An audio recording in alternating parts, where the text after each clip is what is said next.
Assalamualaikum warahmatullahi wabarakatuh. Om Swastiastu, Namo Buddhaya, Shalom, salam kebajikan dan salam sejahtera untuk kita semua. Pada video kali ini kita akan sedikit ngobrol begitu ya terkait dengan metode cara pembayaran dengan jenis kontrak ya.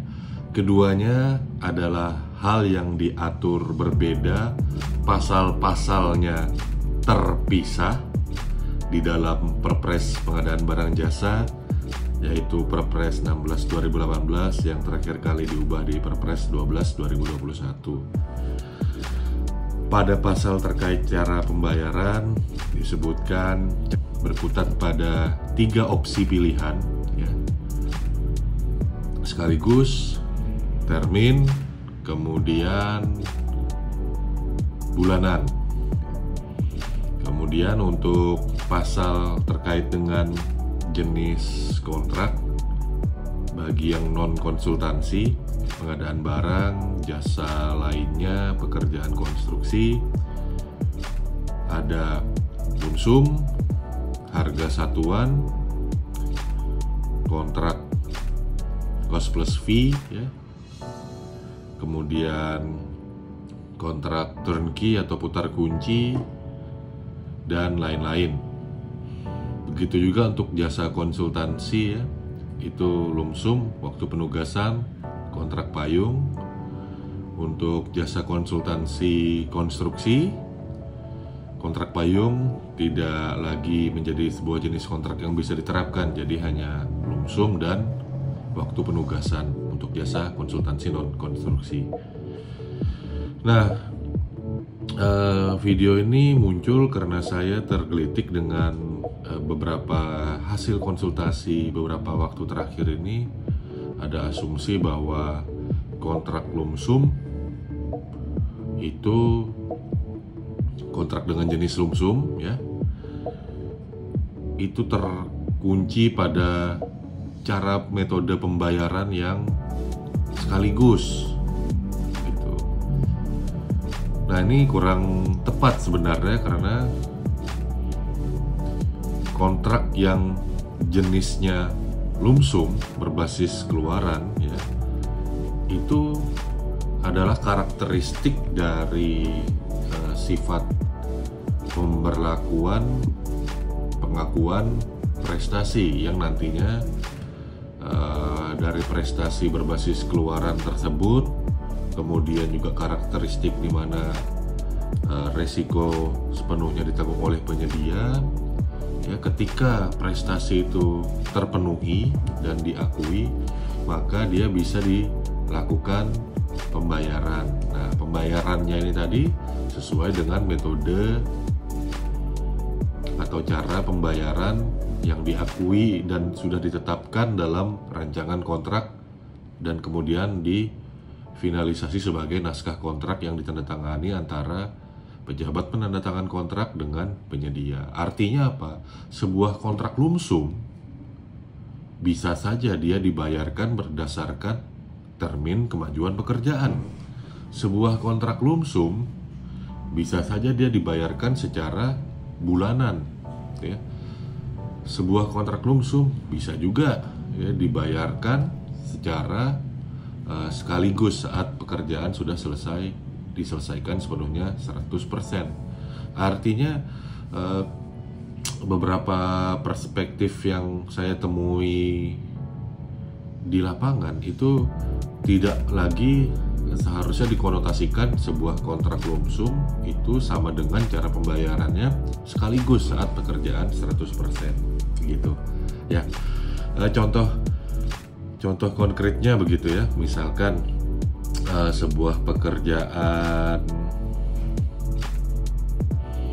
jasa konsultansi ya yang membangun sebuah software atau perangkat lunak ya, mulai dari proses RPL-nya, rekayasa perangkat lunak, sampai dengan akhir dari proses final deployment untuk versi production dari sebuah aplikasi perangkat lunak. Nah, kalau mau menggunakan, nah ini tinggal bagaimana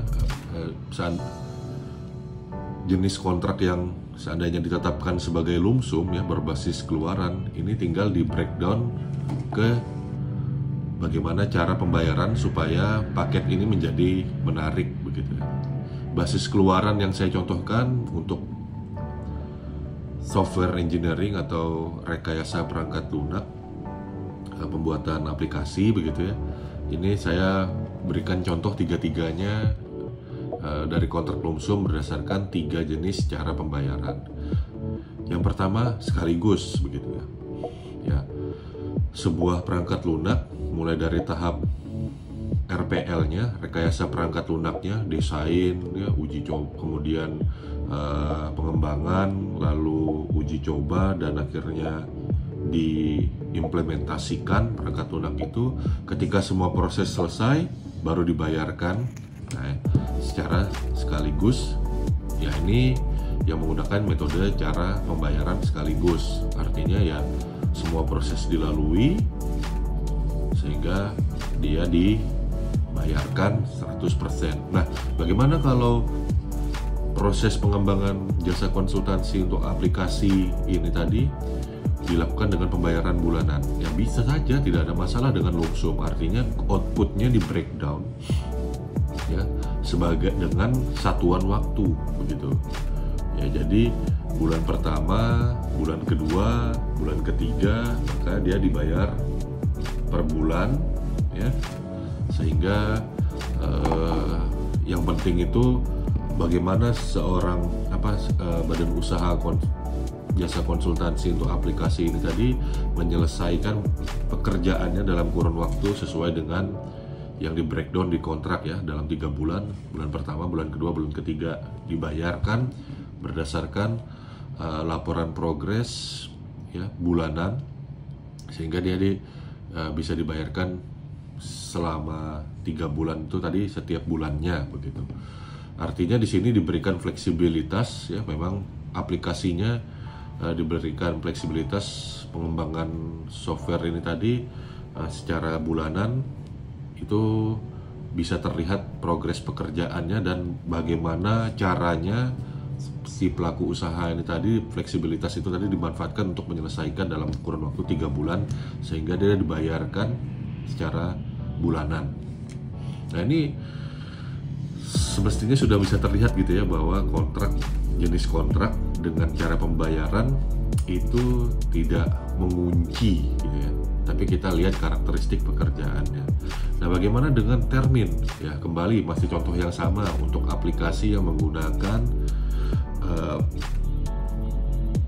jasa konsultansi untuk rekayasa pengembangan perangkat lunak. Nah, mulai dari tahapan untuk identifikasi begitu ya, identifikasi kebutuhan, nah itu dihitung sebagai sebuah tahapan termin gitu. Kemudian prototypingnya untuk sebuah aplikasi, nah ini juga dianggap sebagai keluaran dari sebuah termin gitu. Kita sebut saja prototyping ini termin kedua begitu. Kemudian termin ketiganya ya implementasi gitu. Nah dari situ kemudian juga implementasi codingnya ya, kemudian uji coba. Nah ini termin keempat. Termin kelima full deployment pada versi production sebuah aplikasi. Ada 5 termin. Nah jasa konsultansi ini tadi kan basisnya keluaran semua nih ya, mulai dari identifikasi kebutuhan pengembangannya, RPL-nya, lalu proses prototypingnya, kemudian implementasi coding, ya itu juga keluaran ya, termin keluaran yang ketiga. Yang keempat ini uji coba ya, yang baru yang kelima adalah full deployment atau packaging dari aplikasi tersebut sehingga siap digunakan. Basis keluaran semua, lump sum karakteristiknya, dan bisa dibayarkan secara termin walaupun kontraknya sifatnya lump sum. Demikian ya harapannya dari saya, tidak ada lagi begitu ya pembahasan bahwa menganggap jenis kontrak itu mengunci ke cara pembayaran, lumsum itu harus sekaligus, atau malah mungkin semoga penjelasan ini bisa mempertajam bahwa jenis kontrak itu berbeda dengan metode cara pembayaran gitu ya. Jangan sampai ya metode cara pembayaran dengan jenis kontrak itu dianggap sama gitu. Ada yang mungkin masih terbolak-balik ya. Cara pembayaran harga satuan gitu ya. Cara pembayaran lumsum. Nah, ini kurang tepat gitu ya. Demikian, mudah-mudahan apa yang saya sampaikan bermanfaat. Mohon maaf bila ada salah-salah kata. Wabillahi taufiq wal hidayah. Wassalamualaikum warahmatullahi wabarakatuh. Shalom, salam kebajikan dan salam sejahtera untuk kita semua. Rahayu. Terima kasih banyak. Salam Pengadaan.